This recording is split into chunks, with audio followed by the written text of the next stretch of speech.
Mado. ¡Rompelo! InfoSiberia, las noticias en tu celular. Manda un mensaje de WhatsApp al 1128679078 y recibilo gratis todas las mañanas. Vos sos la única que me hace feliz cuando nadie te dice la verdad. InfoSiberia, las noticias en tu celular. No seas como los demás. Manda un mensaje de WhatsApp y recibilo gratis todas las mañanas. La lupa mágica de la palabra, donde se nos asoman los de las teclas y nos proporcionan un pedazo ya. La lupa mágica de la palabra, con la conducción de Alejandro Gil, desde San Miguel de Tucumán. La lupa mágica de la palabra. La palu cájima de la bralapa. De lunes a viernes, a las 12 de la noche. En Capó.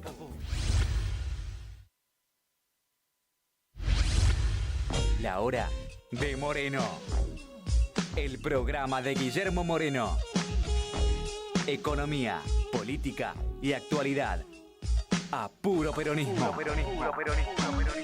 Los viernes a las 19 en Capot. Radiocaput.com. Estás conectado. Estás en Caput. Hacé valer tus derechos y tu experiencia de vida. Somos grandes. Información, reflexiones y conocimiento.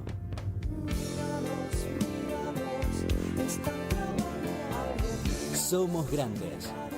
Los lunes a las 7 de la tarde. En Capó.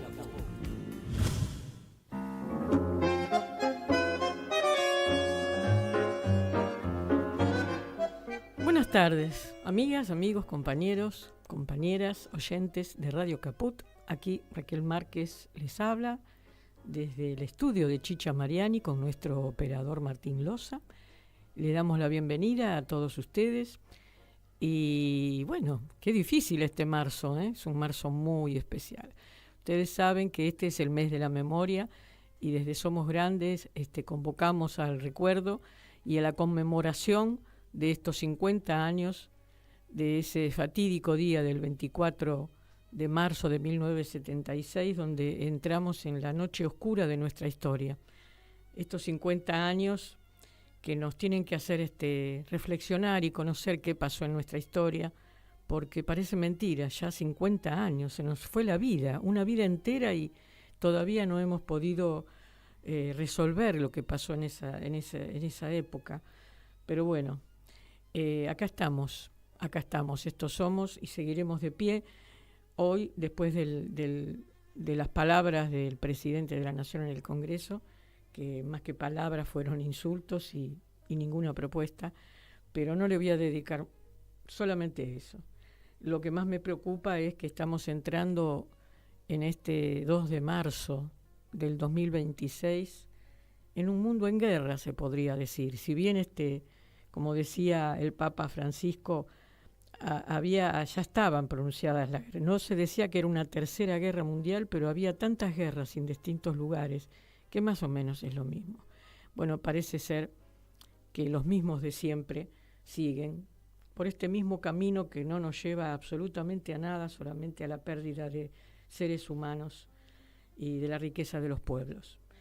Pero eso es para otro programa. Hoy les quiero decir que comenzó todo el día de hoy con varias movilizaciones desde Avellaneda, por los trabajadores de ATE reclamando. Hicieron un acto antes de cruzar el puente Avellaneda, y bueno, para hablar sobre la reforma laboral y sobre la quita de todos los derechos y esta ley regresiva que involuciona a la historia de los trabajadores en nuestro país. Y después, la otra marcha y la otra presentación que hizo la CGT ante los tribunales y ante el Poder Judicial, por los derechos de los trabajadores, en defensa de los derechos de los trabajadores.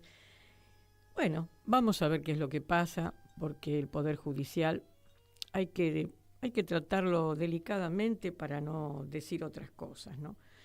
Hoy vamos a tener un invitado muy, muy especial, muy, muy particular, muy necesario en estos momentos, porque lo que necesitamos es esclarecer desde el punto de vista de lo jurídico, en qué situación está la Argentina hoy respecto a la violación de los derechos humanos. Si bien en su momento hemos sido como una bandera en el mundo entero, reconocidos por la lucha que ha tenido este país en torno a esto, hoy vemos que está absolutamente todo degradado, absolutamente todo degradado.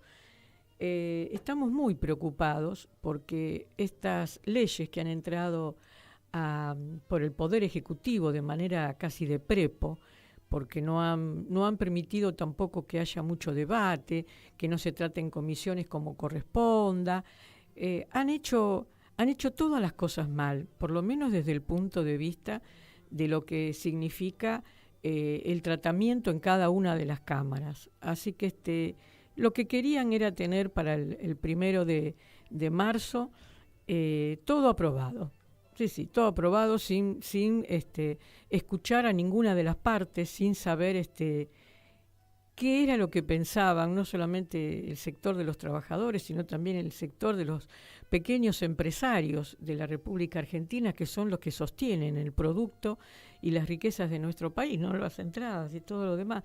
Bueno, no escucharon a nadie, se aprobó entre gallos y medias noches, como se dice, no solamente la ley de la baja edad en los adolescentes, en los niños casi, porque bajar a 14 años son niños. Pero bueno, no hubo un debate suficiente en la sociedad.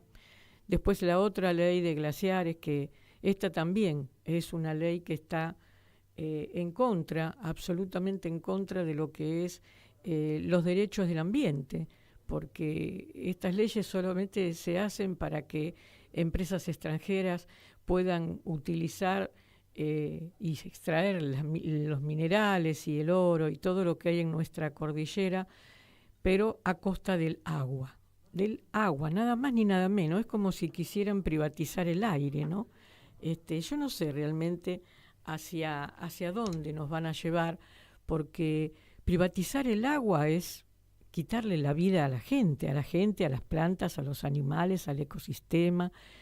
No hubo el suficiente debate como para hablar sobre qué consecuencias les va a traer a nuestros cultivos, a la tierra, la contaminación de nuestra tierra. No, parece ser que los diputados y senadores, no sé en qué país viven, seguramente en el mismo país del presidente, que no sé en dónde está ubicado de la galaxia, pero no es el país de los argentinos, o por lo menos de los que los argentinos quieren, ¿no? Los argentinos queremos un país para todos, inclusivo, como lo pudimos tener durante bastante tiempo, pero no, parece ser que sobre todo ciertos gobernadores y ciertos diputados y senadores se están comportando de una manera que viven para otra esfera. No es para el pueblo argentino, no es para los habitantes de esta nación. Y esto es realmente lo que me preocupa soberanamente. Y bueno, la reforma de la modernización laboral, que ahora vamos a tratar un poco el tema desde el punto de vista jurídico, de qué manera vamos a poder hacer, qué tipo de herramientas tenemos como sociedad argentina para ver de cómo lo encaramos, cómo lo resolvemos, cómo hacemos para que a su vez la ciudadanía, que aún tiene cierta confianza con este gobierno, ¿no?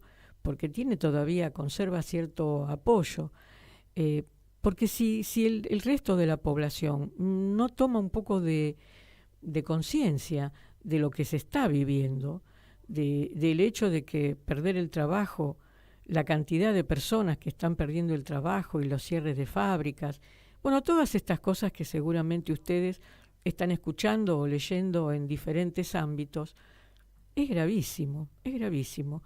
Y es así, se aprobó esta ley y no sabemos realmente ¿qué es lo que cómo piensan resolver, el gobierno me refiero, ¿no? Se metieron realmente en un brete muy grave, porque qué posibilidades tienen de sostener a la sociedad en su conjunto cuando ya se les haya terminado todos los recursos, los ahorros. ¿Qué van a hacer con la población? ¿Qué va a pasar? Estamos en una situación muy compleja, de gran incertidumbre, y por lo tanto, bueno, acá estamos tratando de conversar entre nosotros para ver si hay alguna respuesta desde el punto de vista político. Así que bueno, yo le estaba contando todas estas cosas mientras estábamos esperando que nuestro invitado pudiera ingresar a través del Zoom, y les quería comentar antes antes de hacer la presentación, recomendarles más que nada una nota que salió en página 12, el 1/3, es decir, ayer, de Pablo Tigani, y se llama El tercer año del experimento libertario. No está mal, supongo que muchos lo habrán leído, pero me pareció interesante. Y bueno, ahora vamos al tema que nos compete en el día de hoy, que es tener un invitado, como les dije anteriormente, muy importante para nuestro país, porque no solamente tiene una trayectoria importantísima a nivel nacional, sino también a nivel internacional, porque es una persona muy consultada desde diferentes ámbitos. Y estoy hablando, en este caso, del doctor Eduardo Barcesat. Bueno, Eduardo Barcesat es una persona muy conocida en todos los ámbitos políticos, en todos los ámbitos de la militancia o de todos aquellos ciudadanos que les interesa, sobre todo la aplicación de la Constitución de nuestra nación y todo lo que tiene que ver con los derechos humanos. Les comento que él es profesor titular consulto del Departamento de Teoría General y Filosofía del Derecho y Derecho Público de la UBA, de la Universidad de la Facultad de Derecho.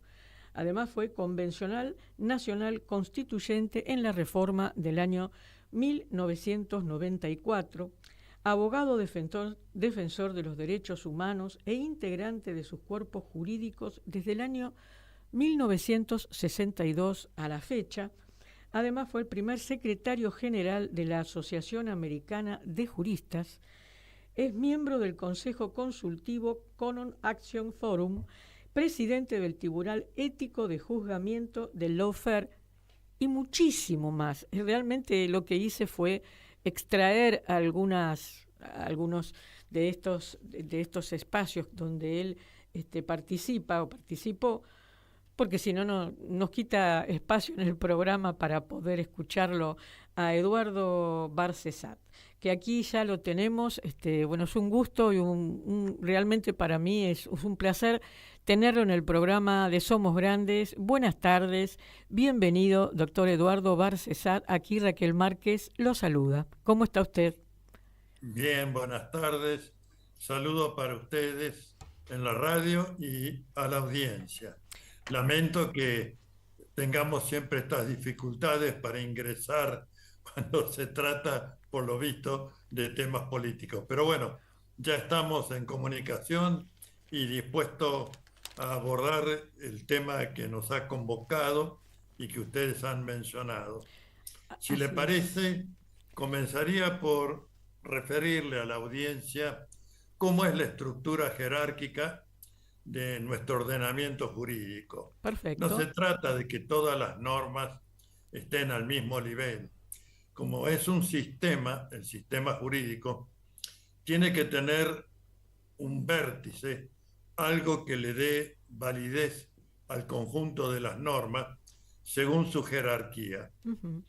En nuestro orden jurídico, la Constitución y los tratados internacionales de derechos humanos desde la reforma constitucional del año 94 ocupan ese lugar rector. Y ese lugar rector también está receptado en el Código Civil y Comercial que nos rige, que establece en su artículo primero que todo derecho contenido en ese código debe validarse en la supremacía de la Constitución Nacional y de los tratados internacionales de derechos humanos. Y le da la directiva en la cláusula siguiente a todo operador jurídico de que en la interpretación de las normas debe observarse ese orden jerárquico, de manera que no hay autoridad alguna ni particulares que puedan sobrepasar en cuanto a jerarquía normativa las disposiciones de la Constitución Nacional y de los tratados internacionales de derechos humanos.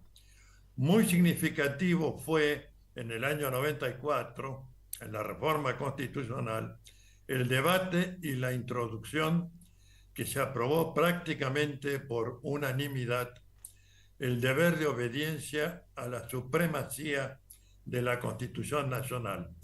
Cláusula que estuvo inspirada en nuestra desgraciada historia institucional, invadida por episodios de golpe de Estado, de asalto al poder, de usurpación del poder político, pero que no solo debe aplicarse cuando hay un golpe de Estado, sino también cuando algún gobierno con legitimidad de origen transgrede los límites reglados de sus potestades constitucionales y apropia o desnaturaliza las de los otros poderes del gobierno federal, que trae como resultado que en la medida de ese ejercicio usurpativo deja de regir la Constitución Nacional. Bueno, en este caso de esta futura y previsible ley que se promulgará de reforma laboral, mal llamada modernización, no tiene nada de modernización. Modernización es cuando se avanza en los derechos que se confieren a la relación de trabajo. Aquí, en cambio, se vuelve a una estructura medieval, feudal, donde el trabajador es prácticamente una figura similar a la del siervo de la gleba de ese medioevo. Bueno, vamos a fundar esto, pero lo que interesa resaltar es que hay un poder que tiene la obligación de hacer cumplir ese deber de obediencia a la supremacía constitucional, y que es el Poder Judicial.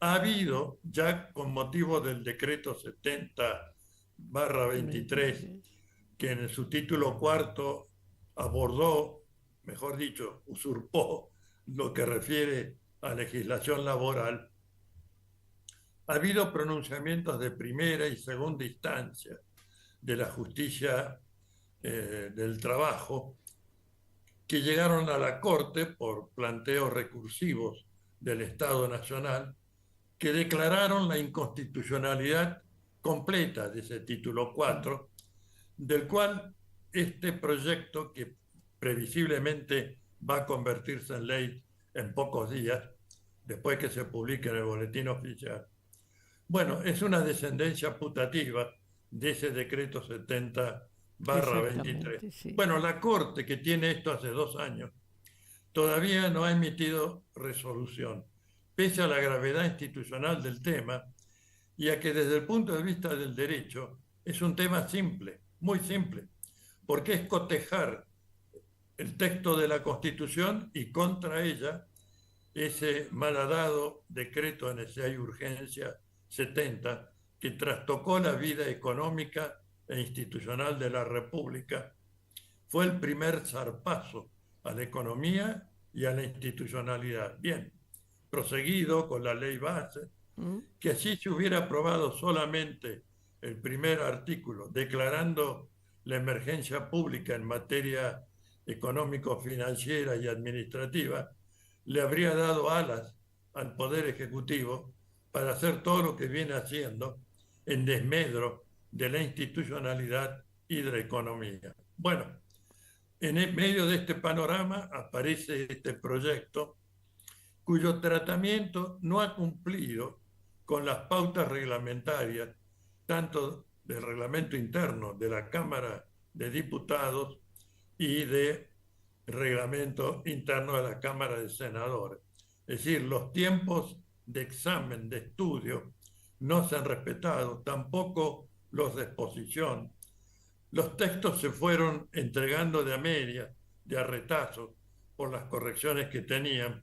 Es decir, una vergüenza en lo que hace al debate de aquellos que son nuestros representantes y que, de acuerdo a lo que dice la Constitución histórica de 1853, no es una cláusula que me guste, pero dice: el pueblo no gobierna ni delibera, sino a través de sus representantes. Debió decir, el pueblo gobierna y delibera a través de sus representantes, para reforzar la vigencia y sentido del mandato electoral. Hemos dado votos a quienes después han aprobado esta inmundicia institucional, que han callado o dado voto afirmativo para el DNU 70/23, y uno dice: ¿quién les dio ese facultamiento? No quienes emitimos el voto a favor de esa fracción política, pero se pegan saltos, se convierten en panqueques. Hay arreglos espurios seguramente detrás de todos estos abandonos del mandato por el que llegaron a ser nuestros representantes, y se han convertido, lo sepan o no, les guste o no, en cómplices de este malhadado retorno medieval, que por supuesto va a ser enfrentado, ya voy a explicar cómo, en la justicia, y por lo tanto va a resultar una paradoja. Dicen que iban a acabar con la industria del juicio laboral. Bueno, sí, con este proyecto van a inundar los tribunales, porque obviamente aquellos trabajadores que se vean afectados por la aplicación de estas disposiciones van a recurrir a la justicia laboral, y bien hecho. Pero también pueden hacerlo entidades como la CGT, los sindicatos en particular. Ya han hecho hoy una manifestación anunciando al pueblo que van a llevar esto al estrado judicial, y va a ser un caso conmovedor, porque mal que bien todavía la justicia del trabajo existe. Digo esto porque el proyecto la anula prácticamente al trasvasarla a la ciudad de Buenos Aires, diciendo que cumplen con ello, con la ley Cafiero. Bueno, bien cabría preguntarle: ¿y por qué no pasa la justicia civil, comercial, lo que resta de la justicia penal nacional, que no ha sido traspasada a la ciudad de Buenos Aires? No, lo que les interesa es tirar por la borda la justicia del trabajo, crear 10 juzgados adictos, y bajo la tutela y supervisión jerárquica del Superior Tribunal de Justicia de la Ciudad de Buenos Aires, que no ha destacado precisamente en la tutela de los derechos humanos ni de los derechos y garantías constitucionales.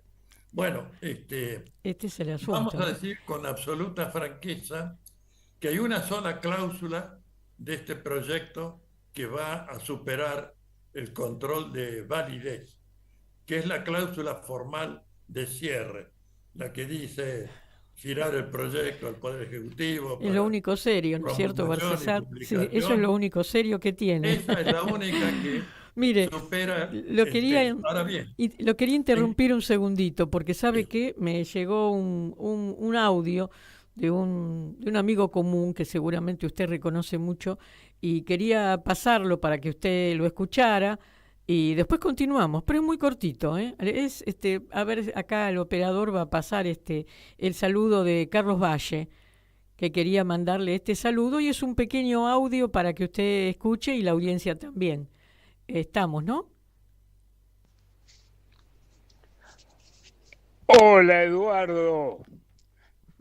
Mira, casualmente quería consultarte porque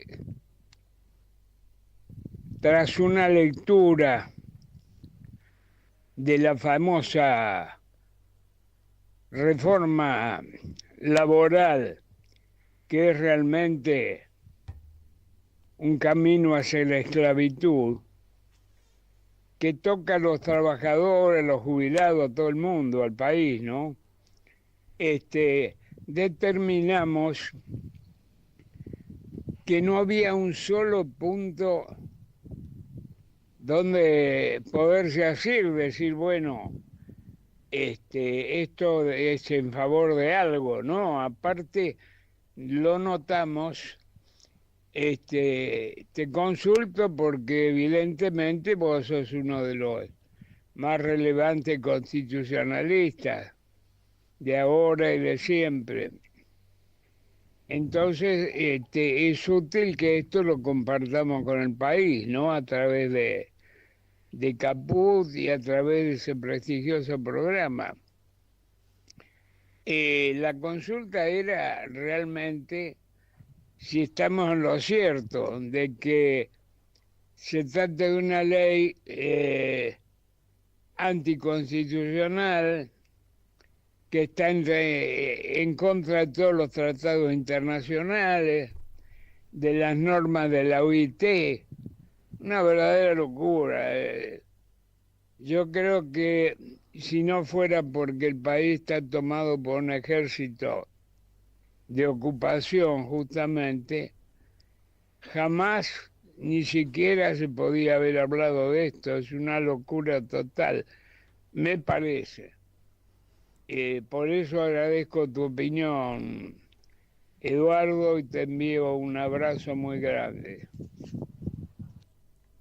Bueno, por supuesto que comparto todo lo que ha dicho el señor Carlos Valle, presidente de la Confederación de Jubilados y Pensionados de la Nación Argentina, con quien hemos tenido varios contactos constructivos, por cierto. Bueno, el tema es que efectivamente el conjunto de las cláusulas no alcanzan a superar el control de razonabilidad, que es la segunda etapa del control constitucional. Control de constitucionalidad tiene dos peldaños. El primero es el control de legalidad, que es si se trata del órgano competente y del procedimiento previsto en la normativa superior. El decreto 70 que ya mencioné no supera el primer peldaño del control de constitucionalidad. Se cae ahí porque el Poder Ejecutivo no puede emitir disposiciones legislativas. Esto está taxativamente establecido en el artículo 99, inciso tercero, segundo párrafo de la Constitución. En cambio, este es más tenebroso porque ha recibido la aprobación en ambas cámaras del Congreso de la Nación. A mi modo de ver, esto lo que hace es ensombrecer más el panorama institucional y de las relaciones de trabajo, por supuesto. Así que vamos a ingresar al segundo peldaño del control de constitucionalidad, que es el control de razonabilidad. Y acá precisamente es donde juegan esas disposiciones, fundamentalmente, señeramente, del Pacto Internacional de Naciones Unidas de Derechos Económicos, Sociales y Culturales, cuyo artículo 25 establece taxativamente que ninguna disposición del derecho interno de los países puede retrotraer o negar lo dispuesto en ese pacto internacional, que es un paradigma de la tutela de la dignidad del trabajo humano. Esto está también en la Convención Americana de Derechos Humanos, que tiene igual rango y que sigue el lineamiento, por supuesto, de este Pacto Internacional de Naciones Unidas, que, quiero ser claro, es vinculante para el G196, todos los países que componen la órbita de Naciones Unidas. De manera que bastaría con esa cláusula para darle sepultura, sin lágrimas y sin flores, a este malhadado engendro que nuestro Congreso, por el voto mayoritario, no de todo, pero sí mayoritario, ha aprobado. Bueno, esto es lo que corresponde. invocar estas cláusulas señeras, tanto del texto de la Constitución, su 14 bis, que si bien nació en una reforma constitucional cuestionada por la proscripción del peronismo, fue validada en la ley de convocatoria reforma constitucional del año 94, porque no se podía tocar nada de lo que estuviera en el capítulo primero de la Constitución de 1853-60 con reforma del 57. Entonces, la Convención Constituyente validó lo establecido en la ley y por lo tanto el 14 bis tiene, por así decir, un nuevo vigor institucional. Ya no interesa atender a sus orígenes. Lo que importa, lo que define, es que la última norma de reforma constitucional lo valida en su totalidad. Es más, inspira otra cláusula que se introdujo, esta sí, en el artículo 75, inciso 19, la famosa cláusula del progreso, que dice que se requiere de una legislación positiva para que se igualen las condiciones de existencia entre las distintas regiones y provincias que integran el país argentino. Es decir, hay que legislar para igualar en las condiciones de existencia de los pueblos que habitan las distintas provincias y según sea el grado de riquezas y recursos naturales que estén en el interior de su territorio. Y aquí aprovecho para decir que la reforma introdujo el criterio novedoso de adjudicarle a las provincias la titularidad de los recursos naturales existentes en su territorio, lo que significa que son ellos quienes más tienen que hacer y entender para preservar esos recursos en beneficio del pueblo. Una consulta le quería hacer, Barcesar, respecto de todo esto que usted está mencionando. Después lo retomamos bien ese punto porque está referido a lo mismo. Ahora, cuando uno hace una presentación de inconstitucionalidad, es decir, se tiene que hacer respecto de toda esta ley de reforma completa o se puede ir por partes de cada uno de los artículos. Como ser a mí me preocupa mucho el tema del FAL, de este Fondo de Asistencia Laboral, que en donde lo que hace es quitarle de los haberes a los propios trabajadores para pagarle su indemnización, pero que esto va en detrimento, primero del sistema previsional, donde la recaudación va a ser menos y los jubilados van a cobrar menos, pero también de la destrucción de los derechos humanos de la seguridad social. Es decir, yo le quiero consultar esto, si es que se puede introducir denuncias por parte, digamos, ¿no es cierto? Esto era una pregunta que yo le quería hacer, y después retomamos este tema de lo que está ocurriendo con los derechos sociales, culturales y también más ambientales, que estaba referido usted al tema de los gobernadores que tienen la potestad de poder decidir sobre cosas que le competen, que le pertenecen al pueblo de la nación argentina y que no puede estar tomando una decisión ni un gobernador, ni un diputado o un senador solamente. Pero esta parte del FAL, porque usted sabe que nuestro programa está siempre preocupado por el tema del sistema de la seguridad social, porque sabemos que es el derecho, como derecho humano, es lo que nos une, nos contempla absolutamente a todos desde que nacemos hasta que fallecemos como personas, ¿no?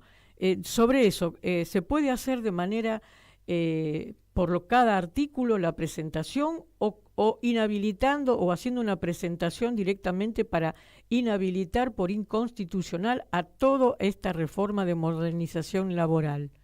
¿Cómo se hace? Bueno, voy a contestarlo por partes. Sí. Como diría un buen descuartizador. Sí. Primero, el total, ninguna duda. Ajá. Y quienes están con mayor legitimación para promover ese reclamo son las entidades sindicales. Y si es factible, y parece que va a ser factible, la de federación, que abarca al conjunto de gremios y que seguramente va a recibir el apoyo de las otras dos CGT, ellos tienen que impugnar la totalidad y están legitimados para hacerlo. Perfecto. Ahora bien, los particulares, los jubilados, pueden promover reclamos individuales, es decir, llenar los tribunales de reclamos judiciales, donde a ellos sí se les va a exigir que acrediten cuál es su interés.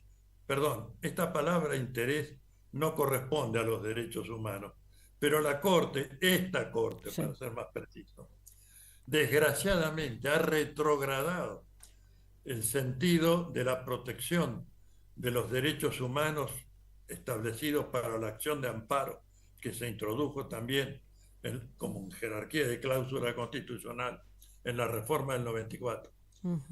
Lo que se tutela por los derechos humanos y garantías constitucionales son necesidades, no intereses. Intereses es el que tiene que elegir entre comprarse un departamento lujoso o un yate de 40 metros de eslora. Bueno, que elija, que haga lo suyo y va a estar protegido. Pero el que reclama un derecho humano lo hace por la necesidad que subyace a ese derecho. Bueno, esa necesidad implica que no tiene que acreditar un interés personal. Si reclama, por ejemplo, por el aspecto vacacional, por el aspecto del aguinaldo que se lo sacan de la indemnización, si por la jornada de trabajo, está reclamando para algo que beneficia al conjunto. Ahora, la Corte, con esta nueva y malhadada doctrina de que el interés nos retrotrae al año 1866, que es cuando se creó el Poder Judicial, que hablaba de que toda causa judicial hay que tener un interés personal para reclamar. Bueno, el amparo no existía en esa época, claro.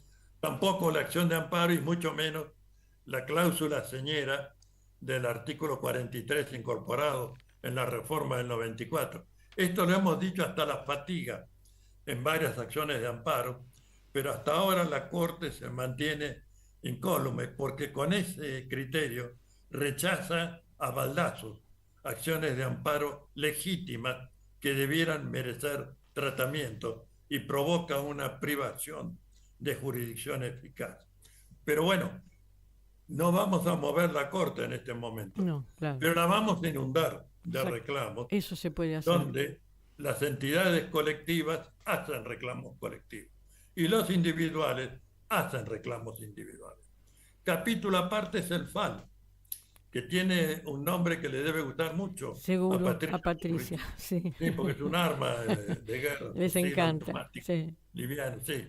Y esto es un fusil contra los fondos de los trabajadores y su administración por los jubilados, no por otra fuente. Bueno, este ejercicio usurpativo, apropiatorio de esos fondos para atender al pago de las indemnizaciones mermadas, pero indemnizaciones al fin, y que se pagan en 12 cuotas, toda esta inmundicia está regulada así. Bueno, disminuye, afecta, apropia lo que es y debe ser la garantía del pago de jubilaciones y pensiones. Se estima que en un monto anual superior a los 2.500 millones de dólares. Sí. Es, para decirlo en términos muy sencillos, un afano. Sí. Entonces, eso concita una intervención penal.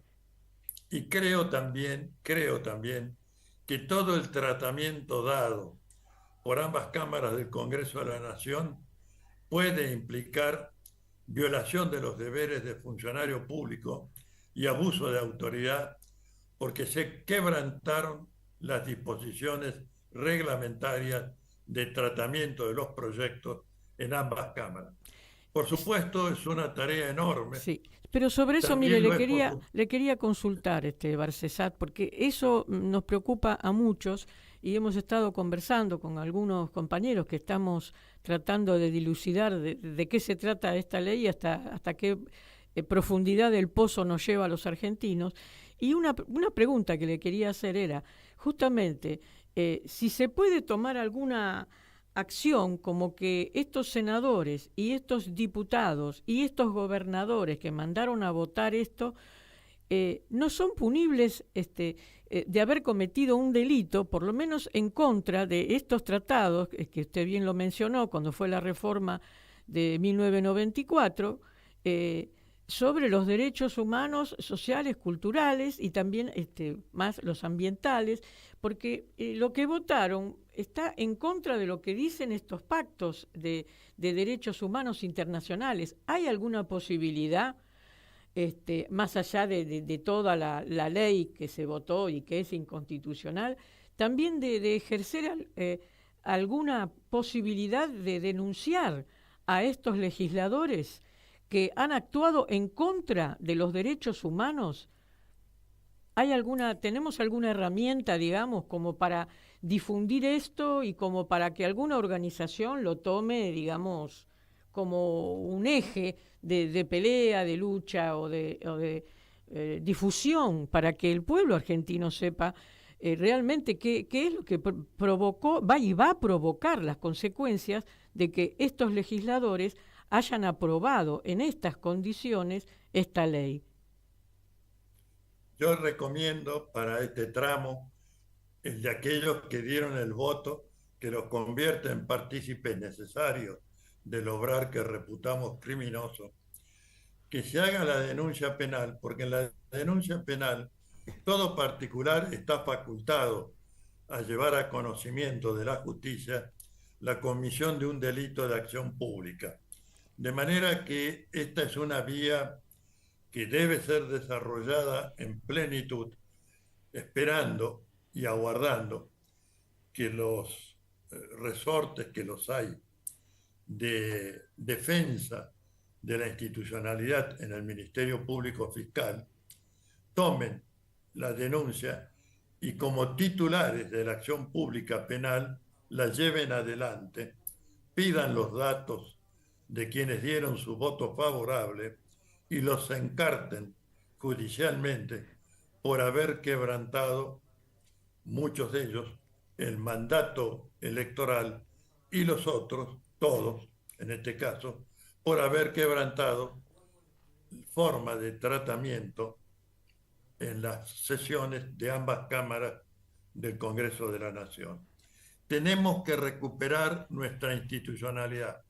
En cada reportaje extenso y generoso como este, yo digo que en este momento recuperar el Estado de Derecho, cuya piedra basal es la división de poderes, es una consigna revolucionaria, porque va a alterar todo lo que nos ha trastocado la vida material y cotidiana a partir de ese decreto 70/23 que comienza el derrumbe. Bueno, es cuestión de ponerse manos a la obra, va a ser una tarea larga, probablemente se logren medidas cautelares que suspendan la entrada en vigencia de la ley, porque no se requiere tampoco aquí ninguna prueba, ninguna información, testigo, nada.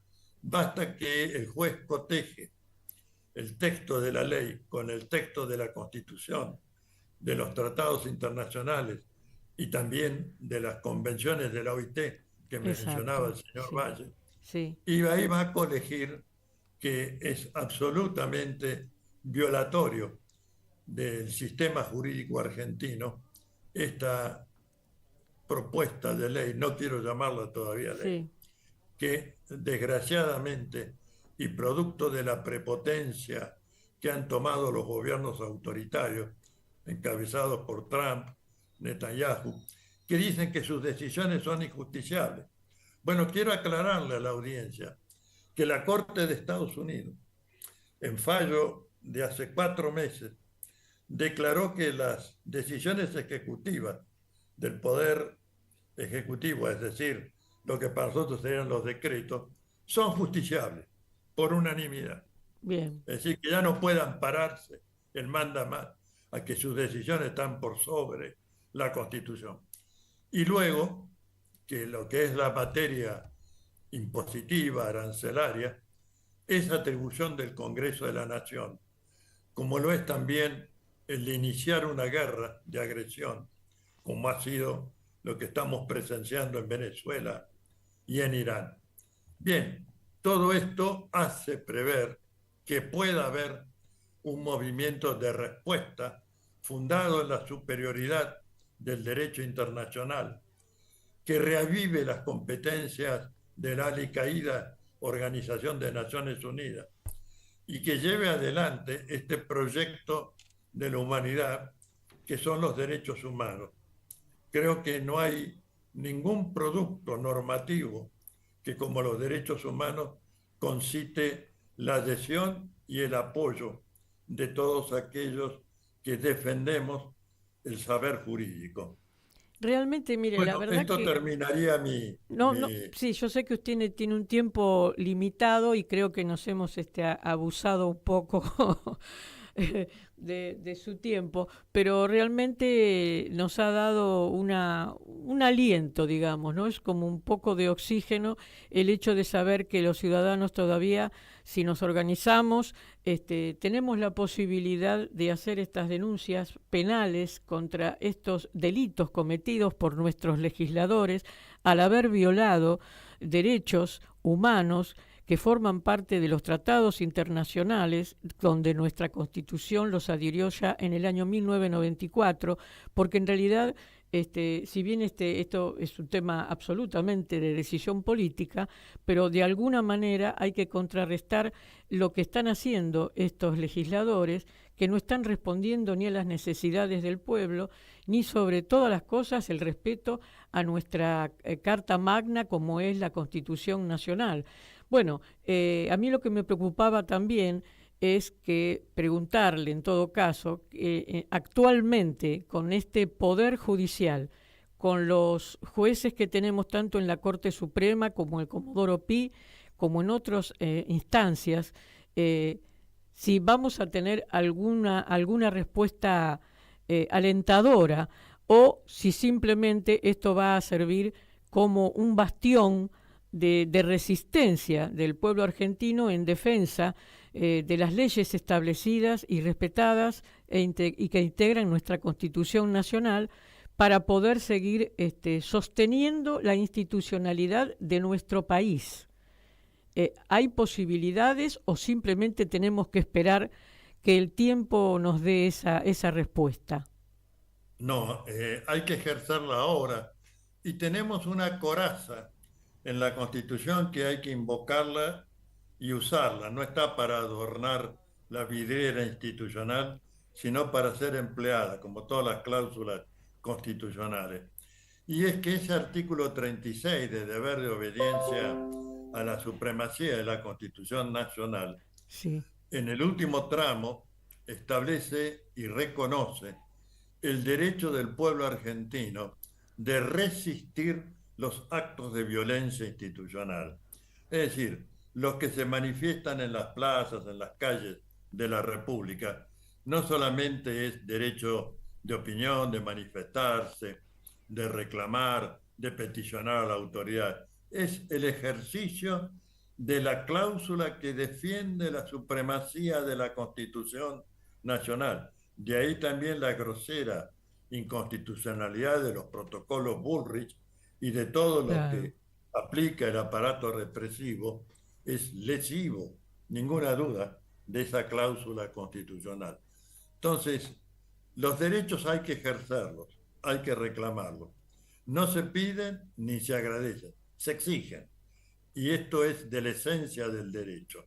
Bueno, va a llevar un tiempo, va a concitar también la actividad de organismos internacionales, tuitivos de la vigencia de ambos pactos, me refiero de la Convención Americana y el Pacto de Derechos Económicos, Sociales y Culturales de la ONU. Bueno, y también ya que usted mencionó, y bien, los derechos ambientales, hay que agregar a esta lucha la degradación también institucional que acaba de votarse en ambas cámaras al modificar la ley De glaciares. de protección de los De los glaciares. glaciares. Creo que esto es un tema también muy importante porque el agua es mucho más importante para la vida que el oro, la plata, que los minerales Absolutamente. estratégicos y que todo lo demás. Son nociones basales, diría, de la protección del ecosistema ambiental y eso ha de llevarse también al estrado judicial. Y quiero poner en conocimiento de la audiencia que muy desgraciadamente, desde el año 2016 para acá, nuestra deuda externa está garantizada en su pago por el conjunto de las riquezas y recursos naturales existentes en el territorio de la nación argentina, sea de propiedad estatal de la nación, de las provincias o de los municipios. Esto es muy importante. No se sabe porque en los decretos de contratación de deuda del 2016 para acá se le otorga inmunidad soberana solamente a las embajadas, buques y aviones de guerra. Bueno, entonces tienen su importancia, pero comparado con lo que es las tierras con aptitud rural, el agua potable, los reservorios que tiene la nación argentina, la pluralidad de minerales, especialmente los que son esenciales para el progreso científico tecnológico, litio, sílice, tuxteno, estos que ahora se llaman minerales raros. Sí, tierras raras. Bueno, todo eso, la cláusula primera de los pactos de Naciones Unidas declara de titularidad de los pueblos el conjunto de sus riquezas y recursos naturales. Es decir, no son de los estados, no son de los gobiernos, son del pueblo. Son del pueblo. De manera que el pueblo, a través de sus representantes, tiene el derecho de exigir que no se prive a esta y a las futuras generaciones del agua potable, de las tierras con aptitud rural, de nuestras riquezas minerales. Esto tiene que ser en provecho del pueblo y no de esta extranjerización creciente que roba nuestras tierras, que roba nuestras aguas y que roba el conjunto de nuestras riquezas y recursos naturales. Es una tarea enorme. Es una tarea enorme.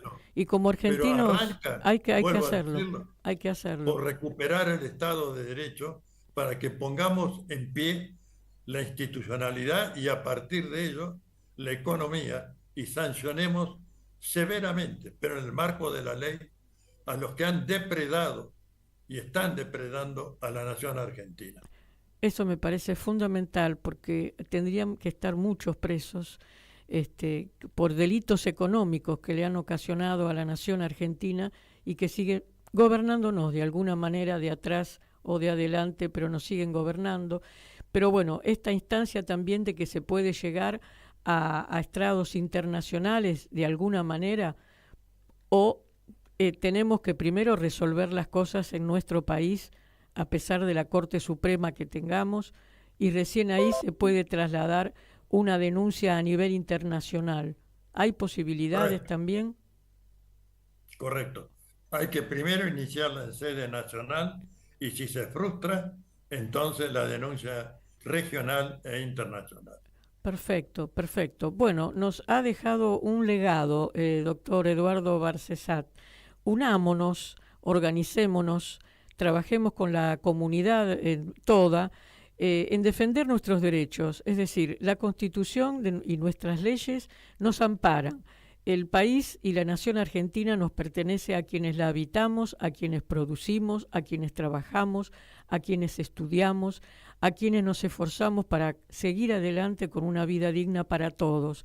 Así que me parece que estas palabras suyas las vamos a extraer minuciosamente para poder trasladarlas, difundirlas, porque lo lamentable es la falta de conocimiento que tiene nuestro pueblo, la gente común, ¿no es cierto?, en los derechos que tienes y que si bien en este momento la Corte Suprema o el Gobierno Nacional no garantiza nuestros derechos, nosotros tenemos sí el derecho de luchar para que sean respetados. Así que bueno, en otra ocasión vamos a hablar de los otros derechos que nos quedaron afuera de estos derechos humanos, porque a veces la sociedad confunde y cree que derechos humanos son solamente los algunos, y sin embargo los derechos humanos también competen a la comunicación, ¿no es cierto?, y a la degradación de nuestra forma de vida. Y el tema de la comunicación, bueno, es un capítulo aparte que en otra oportunidad, si a usted le parece, doctor Barcesat,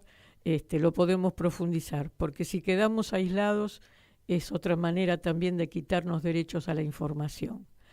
Bueno, le agradezco muchísimo, no sé si usted quiere decir una última palabra, una despedida para nuestra audiencia, una recomendación, pero creo que estaba todo dicho en esto que nos acaba de decir, ¿no?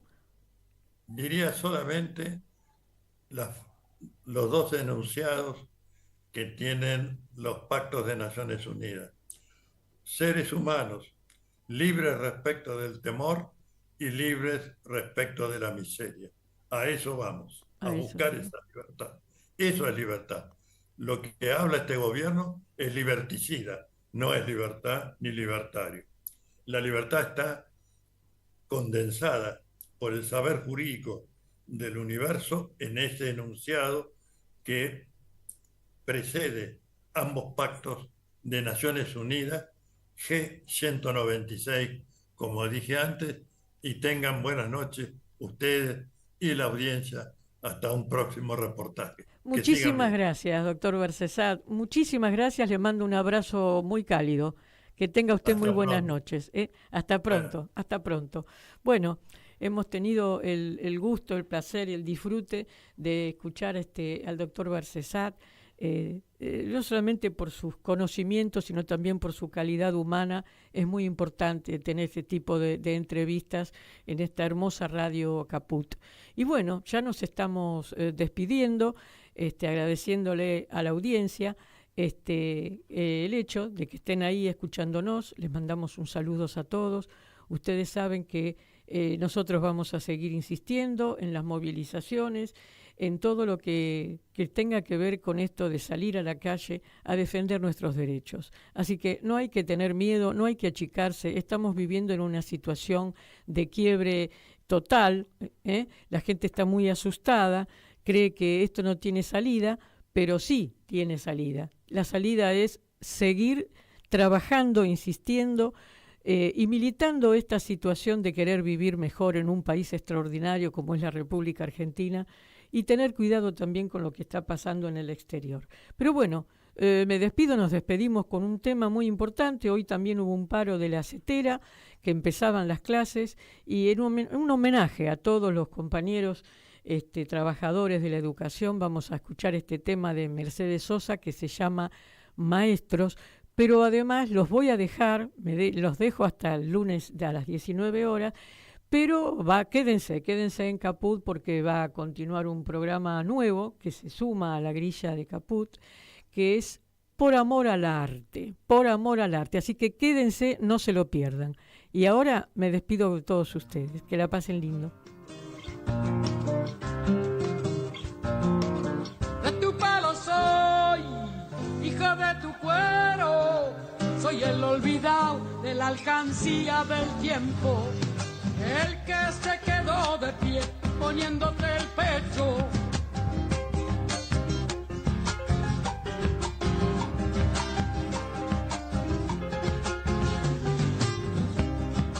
Labrera soy, silvestre de espuma, cuando el tren se va miro en las vías la luna, pensando tal vez mi pueblo encuentre fortuna. Ojalá duende garnica.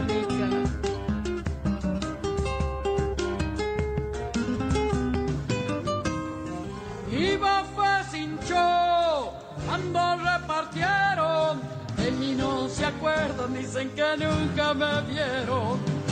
Que no soy de aquí, que ya no tengo remedio, soy el olvidado, el mismo que un día día se puso de pie, tragando tierra y saliva, camino hacia el sol para curar las heridas.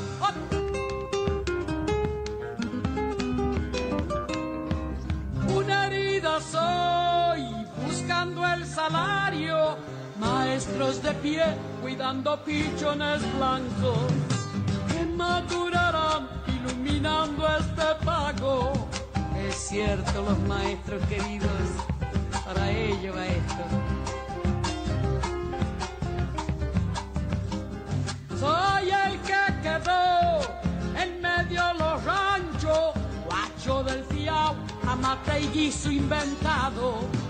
Hambre y rebelión fueron creciendo en mis manos.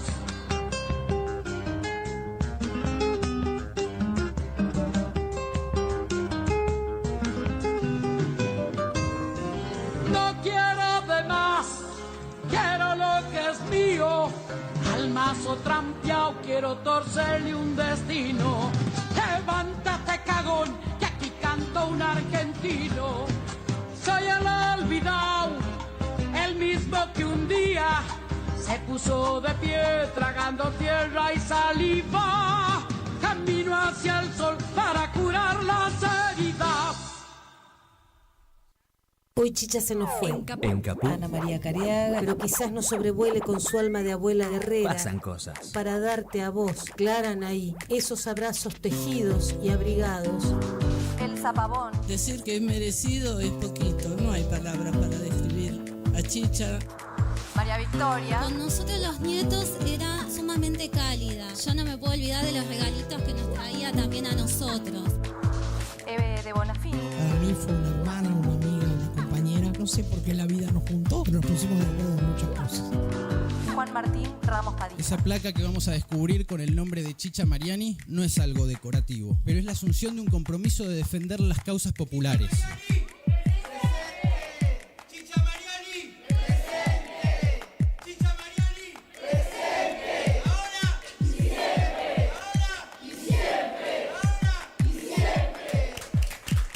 Radio Caput.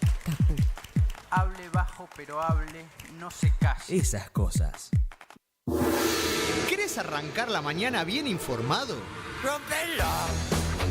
Infosiberia.